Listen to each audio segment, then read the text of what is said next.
Imagine it's 1975.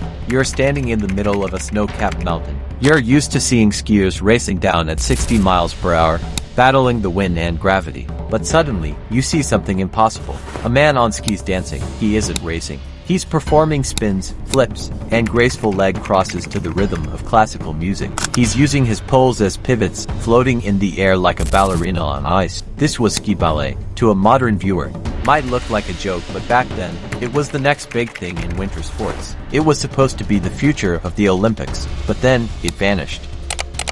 Today, we dive into the forgotten world where art met the mountains, and we discover why this beautiful sport had to die so that snowboarding could live. Ski ballet, also known as acro-skiing, emerged in the 1960s as part of the hot dogging movement. Skiers were bored of just going straight downhill. They wanted style. By the 1980s, athletes like Hermann Reitberger, Suzy Chaffee, and Wayne Wong became global superstars. Suzy Chaffee, known as Suzy Chapstick, brought so much glamour to the sport that it felt more like Hollywood than a cold mountain slope. These athletes had a unique power that glided on snow as if they were dancing on water. At the 1988 Calgary Olympics, ski ballet was included as a demonstration sport. The stadiums were packed.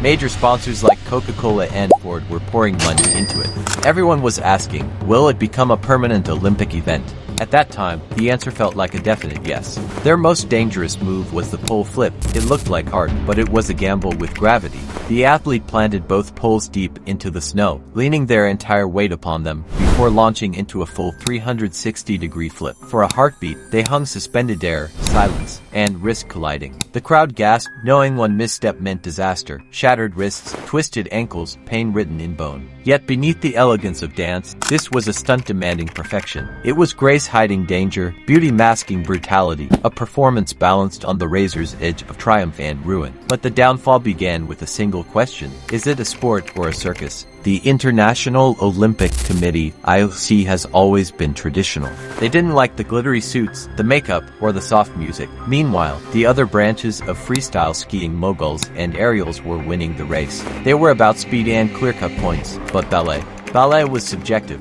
If a judge didn't like your music choice, you lost. This internal battle between art and athleticism weakened the sport's foundation. But the real predator was rising on the other side of the mountain. A group of rebels in baggy clothes, riding a single wooden board, were taking over. They didn't care about grace or classical music. They wanted adrenaline. These were the first snowboarders.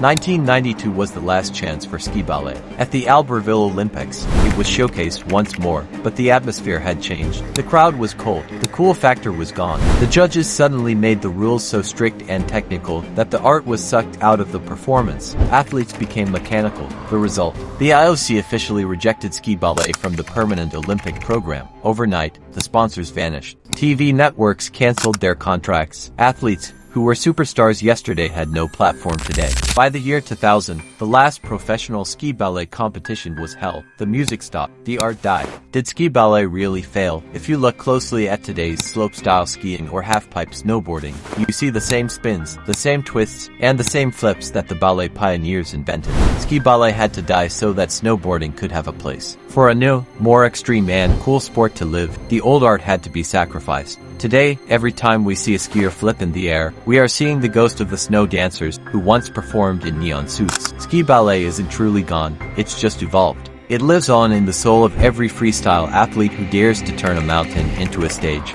Next time you see the snow, remember once upon a time, there was music here. If you enjoyed this documentary on the forgotten history of sports, please like and subscribe for more Untold stories. Until next time.